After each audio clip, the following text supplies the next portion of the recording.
नमस्कार दोस्तों, स्वागत है आप सभी का साइंस जर्नी में।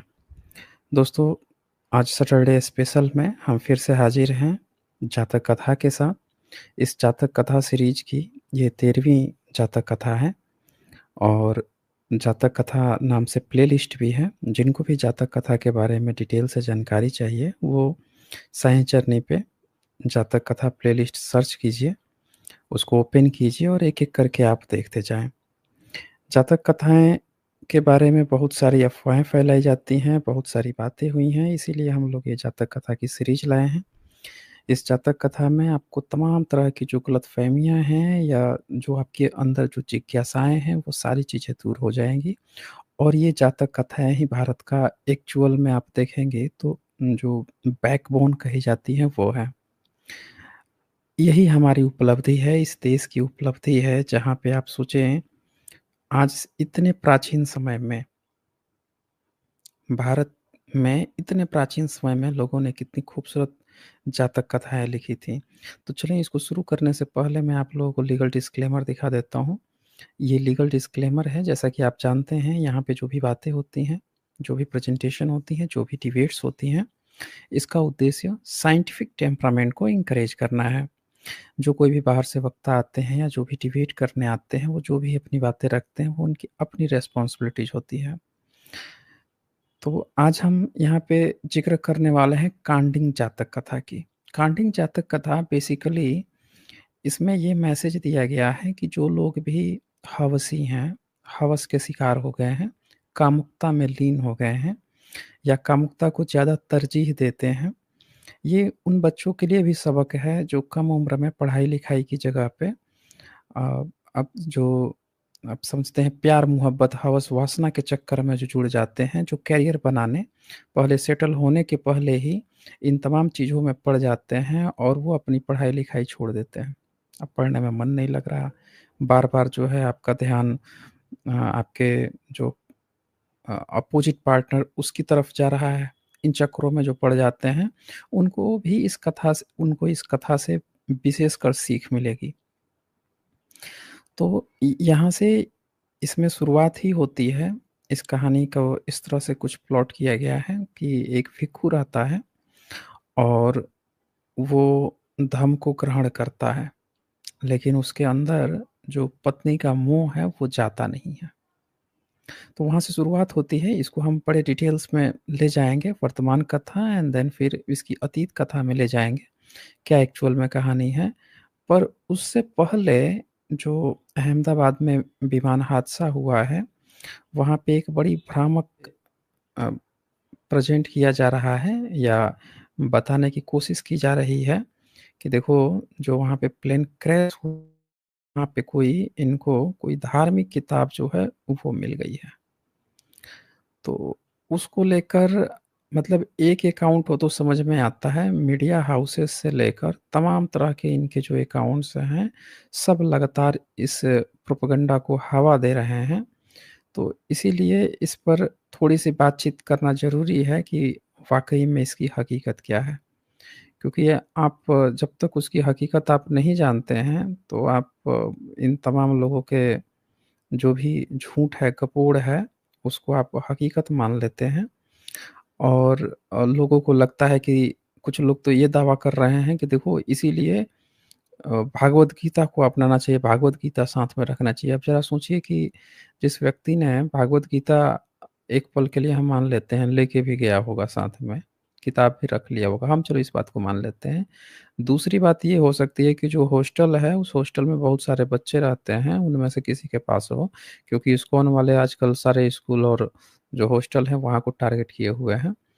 तो वहाँ पे अध आधा जला हुआ अगर ध्यान से आप फ़ोटो देखेंगे ना, तो वो थोड़ा-सा जला हुआ है। उसको जो पन्ने पलट रहे हैं, लेकिन कॉपीराइट मामले आप समझ सकते हैं कि किस तरह से ये लोग स्ट्रिक्ट किए हुए हैं, इसीलिए मैं वो वीडियो नहीं दिखाऊँगा। आपको एक इमेज दिखाता हूँ। ये लेफ्ट साइड में आप देखेंगे जो इस तरह से दिखाया गया है। जब इसकी आप वीडियो देखेंगे तो देखेंगे कि वो किताब शुरू में जली हुई है। काफ़ी डैमेज किताब है, उसको पलट रहा है और पलट कर ये दिखाने की कोशिश की जा रही है कि देखो इनको भागवत गीता मिल गई है और ये सारे के सारे प्रचार कर रहे हैं। हकीकत क्या है दोस्तों? हकीकत के लिए मैंने ना आपको जस्ट इसके राइट साइड में एक इमेज डाली है कि जो विमान क्रैश हुआ है उसकी अमूमन ये स्थिति है। अब आगे का पोर्शन डैमेज हुआ है, पीछे का ये पोर्शन आपको इस तरह से दिख रहा है। तो क्या हम ये कह सकते हैं कि जो इसमें का ब्लैक बॉक्स होगा, जिसमें आखिरी समय में क्या चीज़ें चल रहती हैं, उसको बड़े अच्छे से रिकॉर्ड करके रखता है वो सारे डेटा उसमें रहते हैं और उसको इस तरह से डिज़ाइन किया गया है कि विषम से विषम परिस्थितियों में चाहे कितनी भी आग लगी हो, टेम्परेचर हाई हो जाए या फिर वो पानी में डूब जाए, कितनी भी भीषण स्थिति हो, उसमें भी वो डेटा को सुरक्षित रखने का रखता है वो। तो क्या हम ये कहेंगे कि वो बच गया है तो इसीलिए उसमें उसको बनाने वाले ने अगर मान लेते हैं कि किसी क्रिश्चियन ने बनाया है, तो हम कहेंगे कि फिर इसीलिए जीसस में शक्ति है। या किसी मुस्लिम ने मान लेते हैं कि उसको बनाने में हाथ होता, तो हम कहते हैं कि क्या अल्लाह में शक्ति होती है? या किसी भी धर्म मतलब या कोई एथिस्ट होता, अगर एथिस्ट ने ये डिज़ाइन करता, तो क्या हम ये कहते हैं कि भई चूँकि नास्तिकता में ये चीज़ होता है? हुँ? तो आप देख सकते हैं कि ऐसे भीषण मौके पे जहाँ पे इतनी मौतें हो गई हैं, 250 से भी ज़्यादा, वहाँ पे ऐसी अनर्गल बेवकूफ़ाना बात करते हुए बड़े-बड़े हैंडल्स इस तरह की बेवकूफ़ भरी बातें कर रहे हैं। देश जो है अगले 100 डेढ़ 100 सालों के अंदर ही मुस्लिम बहुल राष्ट्र बनने वाला है, उसपे किसी का ध्यान नहीं जा रहा है।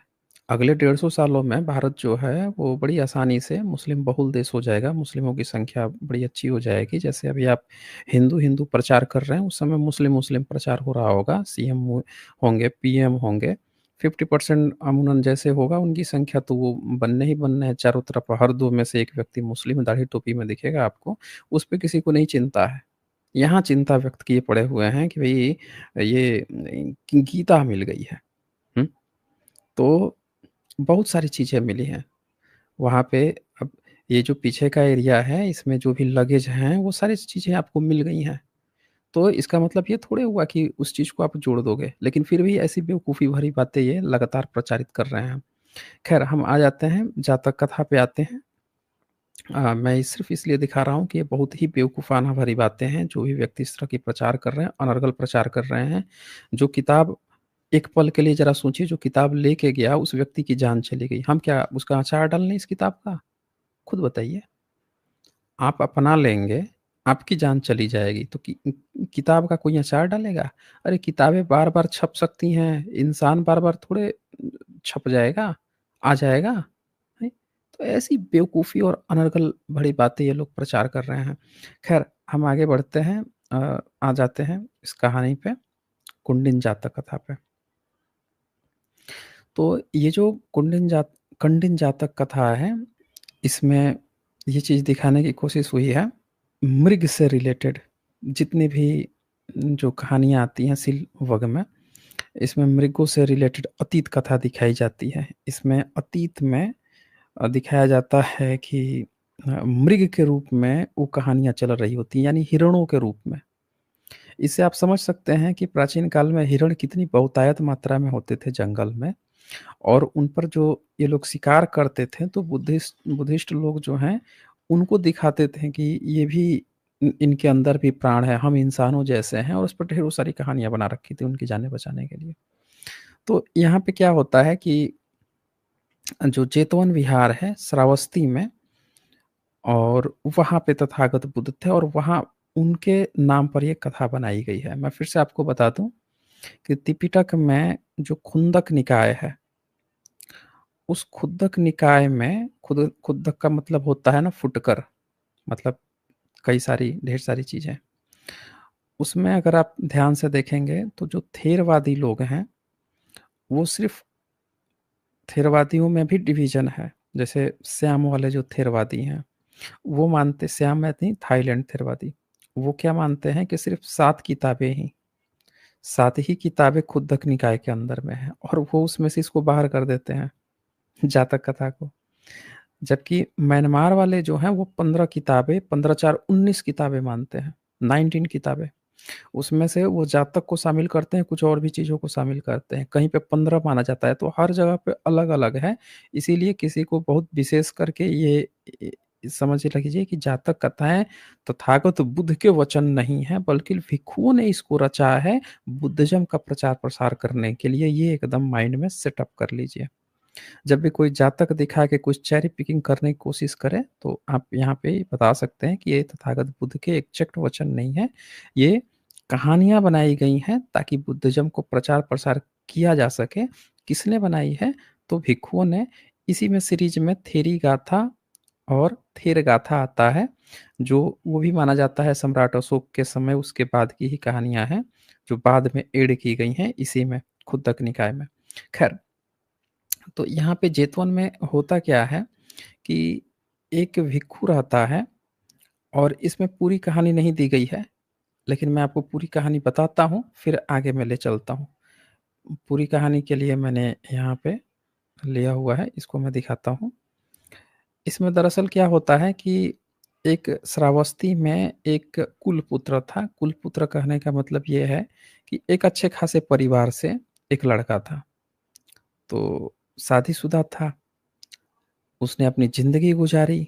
ज़िंदगी गुज़ारने के बाद से उसके मन में आया कि तथागत के वचनों को सुना। अब उसके मन में आया कि यार गृहस्थ बन के रहने से बेहतर मुझे लग रहा है कि मैं ना सीधे प्रवज्ञा ग्रहण कर लूँ। तो प्रवज्ञा ग्रहण करना चाहता था, बीवी खूबसूरत थी, छोड़ने का भी मन नहीं कर रहा था। दोनों चक्कर में फँसा हुआ था, करे तो करे क्या, जाए तो जाए कहाँ? अब वो क्या करता था कि सोचता था कि प्रवज्ञा ले लेते हैं, फिर जो है ना खाना-पीना तो जो है अपनी घर पे ही आके इसी से लेंगे और अ, ब्रह्मचर्य का भी पालन करेंगे। अब मिडिल रास्ता निकालता है। तो क्या करता है, जाता है, प्रवज्ञा ग्रहण कर लेता है। प्रवज्ञा ग्रहण करने के बाद से अब सोचता है कि ब्रह्मचर्य भी मैं पालन करूँगा। तो बार-बार क्या करता था, सब लोग भिक्षा माँगने जाते थे लोगों गृहस्थ लोगों को, क्योंकि गृहस्थ लोगों से उनसे कुछ माँगना होता था। तथागत बुद्ध ने यह नियम बनाया था कि आप जो हैं जेतवन विहार में रह रहे हो, लेकिन किसी आम आदमी के यहाँ, नॉर्मल बंदे के यहाँ हमारे विचारों को कैसे लेके जाओगे? आपके पास है कोई साधन? तो नहीं, कुछ नहीं। आप जाओगे ज्ञान देने के लिए, डंडा उठाएगा, लाठी उठाएगा, दौड़ा देगा आपको, ज्ञानी बन रहे हो कैसे? तो ये कोई तरीका नहीं है आपको अटैच्ड होने का। पर अगर आप उसके पास जाते हो, आप पहले ये दर्शाते हो कि हमारे पास अब कोई भी लोभ, लालच, मोह, क्रोध नहीं है। सर मुड़ा लिए हो, कोई हेयर स्टाइल का इसका चक्कर है नहीं, सिंपली चीवर पहने हुए हो और जाते हो और उससे माँगते हो खाना। जैसे एक बच्चा होता है अपनी माँ से रोने लगता है ना, रोता है कि दूध, वो तो बोल नहीं सकता कि मुझे दूध पीना है, रोता है तो माँ समझ जाती है कि इसको भूख लगी है। आप बोल सकते हो तो आप उससे बोलोगे ना कि मुझे खाने के लिए चाहिए। तो जब आप ये बात कहोगे तो वो सामने वाला अगर आपको खाना दे रहा है, यानी कि उसके अंदर करुणा थोड़ा है और वो दे रहा है, तब आप उससे अटैच हो पाओगे। आप मतलब आपके कम्युनिकेशन बढ़ रहा है, आप उससे कम्युनिकेट कर पा रहे हो और उसके बदले आप वहाँ पे आप धम्म की बातें जो हैं, अच्छी बातें उसको बता सकते हो, रिस्पेक्ट दे सकते हो। बाबा साहब अम्बेडकर ने भी यही कहा था कि भिक्षुओं को आम आदमी जो भिक्षा माँगने की जो प्रथा जो शुरू हुई थी, वो दरअसल भीख माँगने की प्रथा नहीं थी कि तुम दो हम खा लें हमारा पेट भर जाए। वो दरअसल लोगों से अटैच्ड होने की, एक मौका देने की, कि आप बैठा रहे हो किसी को, खिला रहे हो, तो आप तो कुछ तो बात करोगे ना उससे, पूछोगे ना और चाहिए, क्या चाहिए, कहाँ से हो, क्या नहीं है, क्या करते हो? कुछ तो कम्युनिकेशन की बात आगे बढ़ेगी। ये एक अटैचमेंट था। इस तरह से इसीलिए बुद्धिज़्म घर-घर में जा पाया था। बाकी जो बन गए हैं, बन के जाके बैठ गए कहीं पे आराम से, कोई लोगों से जुड़ाव नहीं है, वैसे ही आए गए, खत्म हो गए। ब्रह्मनिज़्म ने इसी पॉइंट को यूज़ करके घर-घर में जाके कथा कह रहा है। आप सोचते हो ना ब्राह्मणवाद कैसे फैल गया? ब्रह्मनिज़्म ने दरअसल बुद्धिज़्म की ही उन पॉइंट्स को उठाया। पहले नहीं आता था, अंग्रेज़ों के समय में उसने पानी पीने से बैन कर रखा था। नीच कहता था, पिछड़ा जाति को कहता था ये सब शूद्र हैं, नीच हैं। ये सब का और अंत्यज जो एससी-एसटी हैं अछूत बना रखा था। लेकिन उसने क्या किया कि देखा, उस समय जब बुद्धिज़्म खोज हो रही थी तो उसने क्या किया, घर-घर में जाके ना कथा कहेंगे, पिछड़ों के घर में, और इसीलिए वो देखेंगे, आप सोचते हैं कि पिछड़ा कैसे ब्रह्मनिज़्म में, उसने बुद्धिज़्म के उस पॉइंट को घुसेड़ लिया अपने में, घर-घर में घुसो। तो पुरोहितगिरी के माध्यम से वो घर-घर में घुस गया। तथागत बुद्ध का ये नियम है, याद रखिए जो भिक्षुगण हैं, जो लोग भी ये कर रहे हैं, तथागत बुद्ध ने ये नियम इसीलिए बनाया था कि आप ना पहले घर में घुसिए, अटैच तो होइए। तो ये पॉइंट था। अब यहाँ पे क्या होता है कि वो जाता है और उनसे अब खाना अच्छा बनाती थी उसकी बीवी, उससे लेता था खाना, लेके चला आता था। तो उसकी बीवी जो है वो मन में सोचती थी कि मेरा पति जो है प्रवज्ञा ग्रहण करने तो गया है, इसके मन में, लेकिन ये मुझे ऐसा लगता है ना कि इसके अंदर अभी मेरे पर ये आसक्त है, मुझे छोड़ना नहीं चाहता है। इसके अंदर अभी मेरे लिए प्यार चीज़ें बची हुई हैं, ये ज़बरन इसका माइंड ना फ्लक्चुएट कर रहा है कि कभी जाएँ कि नहीं जाएँ, वो इस बात को पहचान जाती है। अब वो कहती ना लेकिन हम कन्फर्म नहीं हैं, अगर ऐसा रहता तो ये छोड़ के प्रवज्ञा ग्रहण करने क्यों जाता? रुको इसकी ना टेस्टिंग करते हैं। तो वो क्या करती है टेस्टिंग करने के लिए कि एक अपने गाँव के ही एक व्यक्ति को बुलाती है, उसको सफ़ेद मिट्टी आप समझ सकते हैं कि कुछ ऐसी मिट्टी भी है, जिसको लोग शरीर पे लगाते हैं, उससे कलर थोड़ा-सा उनका वो हो जाता है, व्हाइट दिखता है या थोड़ा-सा फेयर कलर हो जाता है। तो भारत में जनरली आप देखेंगे तो कलर जो है वो डार्क ही माना गया है और हल्का गेहुआ माना गया है। जो व्हाइट कलर है, वो बाहर से आया है भारत में। चाहे वो ऑस्ट्रेलियन से होते हुए आया, माइग्रेट होके 11,000 साल पहले भी माइग्रेट होके 10,000 साल पहले माइग्रेट होके आया, प्रोटो ऑस्ट्रेलियाइड, या फिर आप देखेंगे कि जो हून्स आते हैं, व्हाइट हून आते हैं, उनको उनका नाम ही था व्हाइट हून, उनके माध्यम से भी आया, लेकिन वो व्हाइट हून्स थे। उनसे पहले भारत में गेहुआ कलर था। उनको व्हाइट हून्स इसलिए कहा गया कि भारत में आप देखेंगे कुछ मिल्की व्हाइट टाइप के लोग आपको दिखेंगे। कई एक्ट्रेस आपको दिखेंगी, बड़ी मिल्की व्हाइट टाइप की दिखेंगी, या कुछ लड़के दिखेंगे मिल्की व्हाइट। वो बेसिकली कहा गया, हून्स को कहा गया कि हून्स जो हैं उनको व्हाइट हून्स ही ग्रीक स्क्रिप्चर में व्हाइट कहा गया उनको, कि ये पूरे दुधिया ही थे। तो वो आके भी बुद्धिस्ट बन गए थे खैर। तो यहाँ पे वो क्या करती हैं कि एक व्यक्ति को बुलाती है, उसको सफ़ेद जो मिट्टी होती है ना, उससे पूरा नहलवा देती है।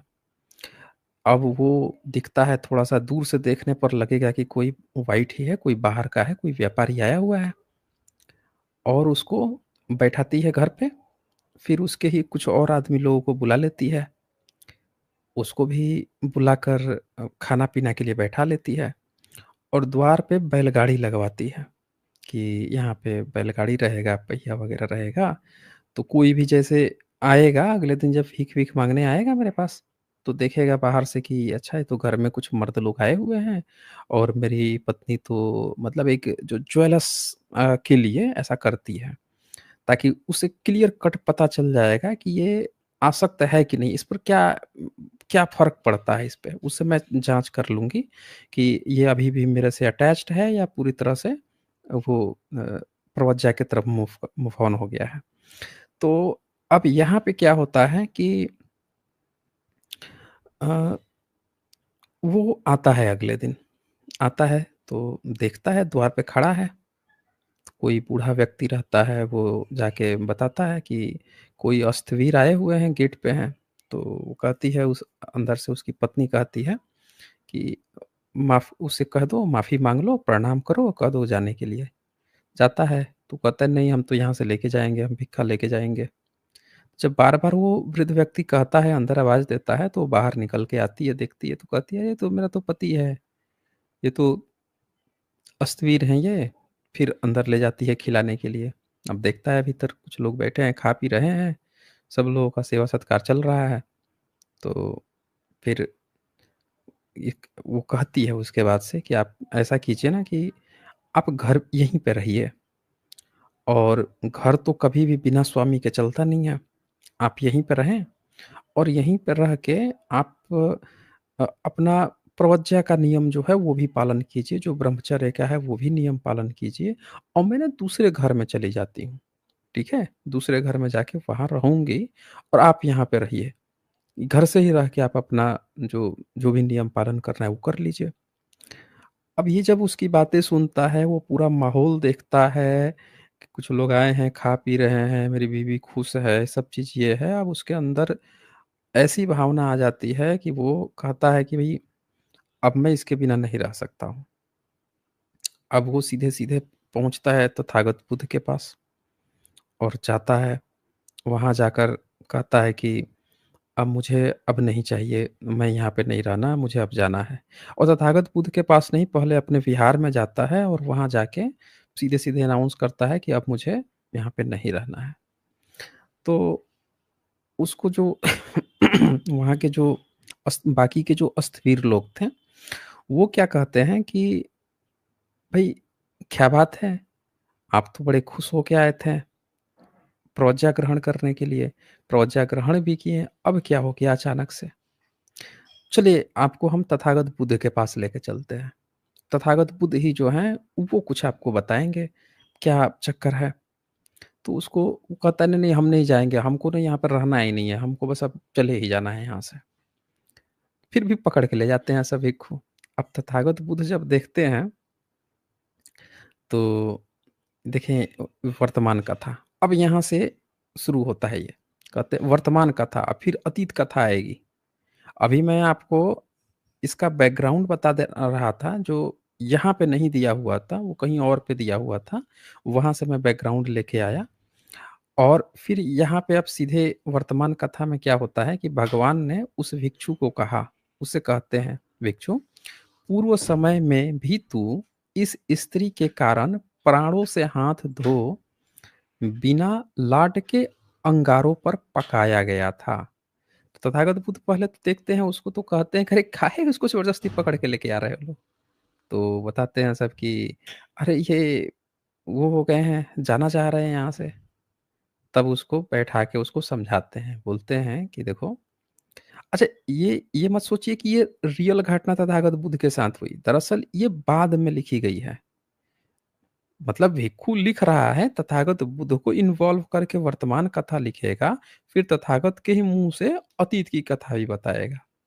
तो वो यहाँ पे क्या दिखाना चाहता है कि तथागत बुद्ध जो है उसे कहते हैं कि तू इस स्त्री के कारण ही, जिस स्त्री के मोह में अभी तू पड़ा हुआ है, यानी कि तेरे अंदर जो अभी कामुकता है, जो कामना की जो भावना है, जो काम है, वो गया नहीं है बेसिकली।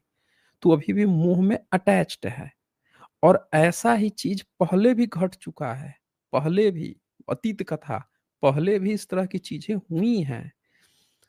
और उस समय क्या हुआ था कि तुम भैया लाट के अंगारों पर पकाए गए थे। भिक्षुओं ने भगवान से उस बात को प्रकट करने की प्रार्थना की। तो जैसे कि कहानीकार है जातक कथा में, कि अब उसे कहा जाएगा कि अच्छा ये क्या बात आप कह रहे हैं? इसको थोड़ा एक्सप्लेन करके बताइए, क्या ऐसी घटना हुई थी? अब यहाँ नरक वगैरह की बात नहीं चल रही है। ये दरअसल अब बात चल रही है कि इसको एक संदर्भ बताने की, उसको मोटिवेट करने के लिए एक संदर्भ बताने की। तो अब देखें यहाँ पे वो क्या कहते हैं कि छिपी हुई बात है, उसको बाहर निकालने के, वही वाला जो आप सुनते हैं ना, केवल इतना कहने पर भी प्रार्थना करना, बादलों के गर्भ से चंद्रमा के निकलने की तरह पूर्व जन्म की छिपी बात का प्रकट होना। अब वो जोड़कर वो बताते हैं। क्या बताते हैं? तो यहाँ से अतीत कथा अब शुरू होती है। तो यहाँ पे ये बताते हैं कि पहले मगध राष्ट्र के राजगृह में, जो आज भी राजगृह है, मगध नरेश राज्य करते थे। तो वहाँ पे जो खेती-बाड़ी होती थी, तो मृगों की संख्या बहुत ज़्यादा थी। आपको याद होगा, बीच में नीतीश गवर्नमेंट ने नीलगायों को मारने के लिए आदेश दिया था, तो बहुत ज़्यादा उनकी बुराई की गई थी, बहुत लोगों ने, कि उसमें नील के साथ गाय शब्द लगा है, उसको मरवा दिया गया। खेतों को नुकसान जीव पहले भी बहुत पहुँचाते थे, अभी भी। तो यहाँ पे देखें कितना प्रैक्टिकल, उस समय तो खेती ही सबसे बड़ा आय का धन होता था, वही सबसे बड़ा सोर्स था। तो देखिए इनकी कहानियों में उस बात को कितने हर जा लगभग, इसमें पहले भी जब हम मृग की कथाएँ बताए हैं, जातक कथा, वहाँ पे भी आपने देखा होगा कि कैसे मृगों के द्वारा खेतों की हानि को बहुत बार संदर्भित किया गया है। यहाँ भी बताया गया है, बहुत हानि होती थी। तो वे जो मृग थे, हिरण थे, जंगल में पर्वतों पर चले जाते थे। और सो एक जंगली पर्वत निवासी मृग एक ग्रामवासिनी हरिणी के साथ सहवास मेल के कारण उन मृगों से पर्वत के नीचे अब क्या होता था कि ये ना बीच-बीच में पर्वत पे जाते थे, फिर लौट आते थे। तो बहुत सारे हिरन जो हैं वो पर्वत पर जाते हैं। अब पर्वत पर रहने वाला एक हिरन जो था, उसको आसक्त हो गया जो नीचे से गई थी, एक हरिणी गई थी उस पर। अब लौटने का समय हुआ तो वो लौट रही थी और वो भी उसके साथ आने लगा। अब वो समझा रही है कि देखो तुम लौट जाओ, तुम्हारा वहाँ जाना ठीक नहीं है क्योंकि मैं तो उन क्षेत्रों में रहती हूँ, तो वहाँ पे बहुत खतरा रहता है ग्रामीण इलाकों में।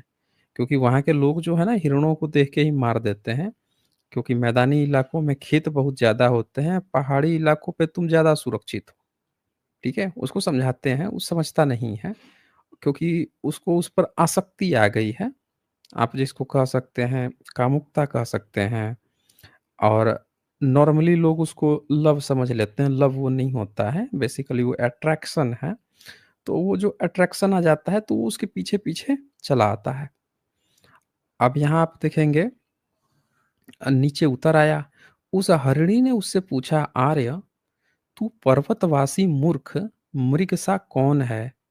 ग्राम आशंका का भय का स्थान है, तू हमारे साथ मत उतर।" लेकिन वह उस हरिणी पर आसक्त रहने के कारण नहीं लौटा और साथ ही आया। मगधवासी इस समय मृगों के पर्वत में उतरने का समय है, जान छिपे हुए स्थानों पर रहते हैं। उन दोनों के आने के मार्ग पर भी एक शिकारी छिपे स्थान पर खड़ा था। अब वो समझा रही है कि तुम जाओ, वो नहीं जा रहा है। अब जब दोनों उतर रहे थे तो जो शिकारी थे सब, आपने सुना होगा कि जब मेगास्थनीज ने इंडिका लिखी थी, तो उसने ना उसमें एक 7 कैटेगरी बताई थी लोगों की। उसमें से एक कैटेगरी थी खेतिहर की, जो लोग खेती करते थे और एक दूसरी कैटेगरी थी, जो लोग खेती करते थे, उन खेतिहरों में थोड़ा-सा बाहर रहते थे, गाँव से बाहर रहते थे, जंगल टाइप की जगह पे रहते थे या फिर जो खेत है उसके बाउंड्री पे रहते थे और इन पशुओं का वो शिकार करते थे, जो पशु नुकसान पहुँचाते थे खेतों का। इसका मेगास्थनीज ने ज़िक्र किया है। आप देखिए यहाँ पे कितना मैच कर रहा है एग्ज़ैक्टली। तो वो शिकारी जो है वहाँ पे खड़ा था। इसीलिए बुद्धिज़्म की जो भी कहानियाँ हैं या जो भी हैं, उनको हिस्टोरिकल पर्सपेक्टिव से देखा जाता है। कॉन्टेक्स्ट को मैं कहानी को नहीं बोल रहा हूँ, कॉन्टेक्स्ट को या उसमें जो उदाहरण दिए होते हैं। तो वो छिपकर खड़ा था। उसने अब हरिणी जो गाँव वाली थी, गाँव से जो ऊपर गई थी, वो तो सूँघ ली, सूँघने की उनकी क्षमता अच्छी होती है, वो सूँघ ली कि यहाँ पे कोई इंसान है। तो जैसे वो सूँघ ली तो वो क्या की कि अच्छा बेटा तू मेरे साथ-साथ आया है ना, चलो, उसको आगे कर देती है, उस मृग को जो पर्वत वाला आया होता है। वो कहती है तू मेरे आगे-आगे चल, मैं तेरे पीछे-पीछे चलती हूँ। वो आगे-आगे जाता है, ये उसके पीछे-पीछे जाती है। अब जो छुपा हुआ शिकारी था उसने तीर चला दिया। तो जब वो तीर चलाता है तो देखें यहाँ पे मृग को आगे कर पीछे-पीछे हो ली, शिकारी ने एक ही बाण के प्रहार से उस मृग को वहीं गिरा दिया। हरिणी आहत जान छलांग मारकर हवा की गति से भाग गई। अब वो जो हरिणी थी वो भाग गई, ये तो मर गया, वो निकल ली। शिकारी छिपे स्थान से निकल मृग को काट कर अब वो क्या करता है जहाँ छिपा हुआ था निकलता है, उस मृग को ले जाता है, उसको काटता है, काट कर आग जलाता है, लाट के जो अंगार होते हैं उस पर उसको उसके मांस को पकाता है, पका के खाता है और फिर पानी पीता है, फिर बाकी का जो उसका हिस्सा होता है, उसको उसमें से खून अभी चू रहे थे, उसको उठाता है, पहंगी में रखता है और ले जाता है घर पे कि अब हमारे बाल-बच्चे बीवी खाएँगे। तो वहाँ पे उस जगह पे जो बोधिसत्व हैं, वो उसी जंगल में जन्म लेते हैं, वो हिरण के रूप में ही। वो देखते हैं इन सारी घटनाओं को और देखने के बाद से वो कहते हैं कि ये मृग जो है, ये मूर्ख मृग है। ये कम से कम इसको जिसने जन्म दिया है माता-पिता, उनके लिए मरता, तो समझ में भी आता कि चलो जिन्होंने जन्म दिया है उसका कर्ज़ चुकाने के लिए मरा। लेकिन ये किस चीज़ के लिए मरा? तो ये कामुकता के लिए मरा। चाहता तो इसकी जान वहाँ बच सकती थी, लेकिन ये कामुक हो गया। बार-बार मना करने के बाद से भी डिसीज़न सही नहीं ले पाया और जिसके चक्कर में आया वो इसको आगे करके मरवा दी और वो अपना निकल ली। ठीक है ना? क्योंकि यहाँ पे आप देखें दोनों में लव नहीं है, लड़की तो मना कर रही है मतलब जो इसमें का फीमेल हरिणी है वो मना कर रही है कि भई तू जानता भी नहीं है उन क्षेत्रों को, तुझे कुछ आइडिया भी नहीं है, वो ज़बरदस्ती आया जा रहा है क्योंकि वो उस पर कामुक है।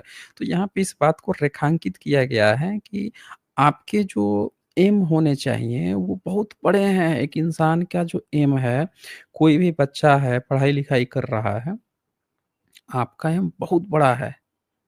आप जब अपने एम पे ध्यान दोगे ना, तो दुनिया में बहुत लोग आने-जाने हैं। लेकिन जब आप अपने एम पे ध्यान नहीं दोगे और आप जो है आपके साथ में, अगल-बगल में जो अट्रैक्शन है, उसमें कोई किसी पर अट्रैक्ट हो रहे हो, सारी एनर्जी वहीं पे झोंक दिए। घूमने-फिरने, बात कर ले, ये कर ले, फ़ोन नंबर एक्सचेंज हो जाए। इसमें अगर आप एनर्जी व्यतीत करने लगे, तो ज़िंदगी भर आप उसी तरह से घूमते रह जाओगे और एक बार आपने अपनी करियर बना ली, उस समय का यूटिलाइज़ेशन सही से कर लिया, तो पूरी ज़िंदगी जो है आपको ऐसी चीज़ें मिलनी ही मिलनी है, उससे बेटर मिलनी है। तो यहाँ पे इस पॉइंट को रेखांकित किया गया है कि आप जो है गलत डिसीज़न मत लीजिए, कामुकता पर अपना फ़ोकस ना कीजिए। अब यहाँ पे वो बताते हैं 3 तरह की चीज़ें जो हैं निंदनीय हैं। तो इसमें जो पॉइंट आता है कई बार लोग जो हैं इस बात को नहीं समझ पाते हैं और इसको नेगेटिव तौर पर देखते हैं। इस निंदनीय बात को मैं उसको थोड़ा अच्छे से एक्सप्लेनेशन कर देता हूँ ताकि लोगों में जो कन्फ्यूजन है वो दूर हो जाएगा। तो यहाँ पे लेखक जो है, जो भी भिक्खु ने इस जातक को लिखा है, वो बोलता है कि जो मृग बोधिसत्व हैं वो 3 तरह के बताते हैं। एक बोलते हैं कि कामुकता के कारण प्राणी सुगति से हाथों का कटना आदि दुर्गति, 5 प्रकार के बंधन आदि तथा नाना प्रकार के दुःख को प्राप्त होता है। तो वो पहला बताते हैं कि कामुकता जो है ये निंदनीय है। अगर आपकी मौत जो है कामुकता के कारण हो रही है, आप अपना प्राण खो दे रहे हो, अपनी एनर्जी या अपना करियर बर्बाद कर दिए, कामुकता के कारण, तो वो निंदनीय है। समाज उसको एक्सेप्ट नहीं करता, आपके लिए भी वो कहीं से भी एक्सेप्टेबल नहीं है। दूसरी बात कि दूसरों को मरने का दुःख देना भी इस लोक में निंदनीय है। यानी कि आप जो है मर जाते हो तो आपके सगे-संबंधी, रिलेटिव्स या इस तरह के वो भी तो एक तरह से उनको दुःख मिल रहा है ना, वो भी निंदनीय है। या कोई व्यक्ति जो है मतलब आप मर रहे हो लेकिन आपसे रिलेटेड जो बाकी लोग हैं, वो भी तो ये भी एक वहाँ पे आप बच सकते हो लेकिन ज़बरदस्ती मर रहे हो, तो ये भी एक निंदनीय है। तीसरा जो पॉइंट दिया है इन्होंने, उसको लोग समझ नहीं पाते हैं और वहाँ पे उसका गलत कोट करते हैं। तीसरा पॉइंट यहाँ पे ये बताता है कि जिस देश में, यानी कहने का मतलब ये है कि जहाँ पे विचारधारा की बात आ रही है और वहाँ का विचार का डिसीज़न जो है अगर महिला ले रही है, ठीक है ना? न्यायाधीश बन रही है, उसका डिसीज़न विचारधारा का डिसीज़न ले रही है, तो पुरुष का भी, जहाँ पे पुरुष को डिसीज़न लेना चाहिए उसका भी वो ले रही है, तो वो डिसीज़न एग्ज़ैक्ट नहीं हो पाएगा, ठीक है ना? वो इसलिए कहा गया है कि हर व्यक्ति को डिसीज़न खुद लेना चाहिए। यहाँ पे दिखाया गया है कि जैसे एक जो महिला होगी वो अपना डिसीज़न ले, वो बेहतर है। पर अगर वो किसी मर्द का डिसीज़न लेगी, तो उससे क्या हो जाएगा कि इसका जो मोह है, जिस मोह से बंधी हुई है उस पुरुष से, चाहे वो बेटा है या पति है, भाई है या किसी भी तरह से प्रेमी है, जिस चीज़ में बंधी हुई है वो डिसीज़न लेगी तो वहाँ पे एक जो फैक्टर है मोह वाला वो काम करेगा और डिसीज़न सही नहीं हो पाएगा। तो ये इसलिए कहा गया है यहाँ पे, लोग इसको नहीं समझते हैं और इसको सोचते हैं कि अरे कहा गया है कि महिला जो डिसीज़न लेगी ना वो निंदनीय है। ये नहीं है एग्ज़ैक्टली। यहाँ पे इसका एग्ज़ैक्ट मीनिंग ये है कि एक व्यक्ति जो है, अगर यहाँ जैसे इस कहानी में क्या है कि डिसीज़न कौन ले रहा है? डिसीज़न लेना था उस हिरण को कि उसको जाना है कि नहीं, नहीं लिया डिसीज़न और महिला के पीछे-पीछे भागा। तो महिला ने आगे क्या किया, महिला के मतलब हिरनी के आगे पीछे-पीछे फिर लास्ट में उसने यूज़ कर लेती है, उसने सूँघ लिया कि कोई मारने वाला है, उसी को आगे कर दी, जा भाई मर ले, फिर निकल ली। तो यहाँ पे यही दिखाया गया, आपको अपना डिसीज़न खुद से लेना है, ये यहाँ पे एक एग्ज़ैक्ट मीनिंग है। तो अब यहाँ पे क्या होता है, ये 3 चीज़ें जो बताया गया है कि ये निंदनीय है, ये अपना डिसीज़न खुद लीजिए, कभी भी ये मत सोचिए कि किसी दूसरे ने से हाँ में हाँ मिला देते हैं, वो कह दिया, आँख मूंद के चल दिए, तो यहाँ पे फिर आपका जो माइंड है, वो पूरी तरह से का सजेशन आप ले सकते हैं, आप सजेशन लीजिए। घर के जो फैमिली मेंबर्स हैं या आपके जो भी हैं, सबसे आप पूछ लीजिए कि इस पर क्या करना चाहिए, लेकिन डिसीज़न फाइनली आपको ही लेना है, ना कि किसी दूसरा आपके हर एक परिस्थिति को नहीं जानता है। आपसे ही सुना वो, 10 बातें सुन लिया, 10 के आधार पर उसने कन्क्लूज़न आपको दे दिया। हो सकता है उन विषयों के बारे में उसका कोई अपना पूर्वाग्रह रहा हो, उसने भी कहीं से देखा-सुना कुछ रहा हो, उसका एड होमिनम लॉजिकल फाल्सी उसका उस चीज़ के साथ कोई बुरा अनुभव रहा हो या कोई अच्छा अनुभव रहा हो, उस हिसाब से वो बना के दे देगा। ठीक है? लेकिन आपकी परिस्थितियाँ क्या हैं उस आप नहीं जानते हैं, इसीलिए किसी दूसरे का भी दिया हुआ डिसीज़न एग्ज़ैक्टली ना मानें। आप अच्छी तरह से खंगाल लें या फिर अपदीपो भव, अतदीपो भव, फिर उस पर डिसीज़न लें, तथागत बुद्ध ने यही कहा है। तो ये यहाँ पे बात आ जाती है। फिर इसके बाद से अब तथागत जो है, जब ये कहानी जब हो जाती है, इस पे यहाँ पे ये पॉइंट आता है, घिरतथु कंडिन शल पुरिष गाल वेहिदि गालः वेधिनං धीर्त्युतं जनपद यत्थियि परिनायिका ते चापि धिक्किता सत्ता ये इत्थीन वसगता। कंडे वाले तीर से जोर से बेधने वाले मनुष्य को धिक्कार है। जिस जनपद का स्त्रियां संचालन करती हैं, उस जनपद को धिक्कार है। जो सत्व स्त्रियों से वशीभूत हो जाते हैं, उन प्राणियों को धिक्कार है। इसकी लोग आलोचना करते हैं। लेकिन अब आपने इसके बैकग्राउंड की पूरी कहानी सुन ली है, तो आपको ये पॉइंट समझ में आ गया होगा कि ये कामुकता के पर्पस से दिखाया गया है कि जहाँ पे आप कामुक हैं और उस चीज़ का डिसीज़न अगर महिला ले रही है, आप डिसीज़न नहीं ले पा रहे हैं, तो वहाँ पे आप फँस सकते हैं। ये पॉइंट के लिए असल में ये कहा गया है, ना कि हर एक स्त्री के लिए कहा गया है, ना कि हर एक जगह पे कहा गया है। ठीक है ना? तो ये पॉइंट जिसमें भी डाउट है, वो अपना दूर कर लीजिएगा। चलें, आगे यहाँ पे इसके बाद से अब क्या होता है, अच्छा एक चीज़ और बता दूँ, ये अतीत कथा है। यानी तथागत बुद्ध के पहले के जो बोधिसत्व हैं, उनका ये कथा नाम है, ना कि तथागत बुद्ध का। ये भी याद रखिएगा, ये अतीत की कथा है, यानी तथागत बुद्ध से भी पहले की कथा के रूप में भिक्खु उसको लिख रहा है कि पहले लोगों की इस तरह से सोच थी। ये भी आप यहाँ पे पॉइंट जोड़ सकते हैं। ख़ैर, इसके बाद से क्या होता है, बुद्ध ने धर्मोपदेश को लेकर आर्य सत्यों को प्रकाशित किया। वो सारी चीज़ें जो हैं उसको बताते हैं, जो भिक्षु जो है अपनी आ तो गया था प्रवज्ञा ग्रहण करने, लेकिन अपनी पूर्व भार्या को यानी अपनी पत्नी को छोड़ नहीं पा रहा था, उसको बताते हैं। आर्य सत्यों को बताते हैं। प्रकाशित होने के समाप्ति पर उत्कंठ भिक्षु श्रोता प्रतिफल के प्रति स्थित हुआ। शास्ता ने दोनों कथाएं कह मेल किया, जातक का सारांश निकाल दिखाया। इसमें आगे दोनों कथाएं कहकर यह शब्द बिना कहे केवल मेल मिलाकर इतना ही कहेंगे, लेकिन बिना कहे भी उसे पूर्वोक्त प्रकार से ग्रहण करना चाहिए।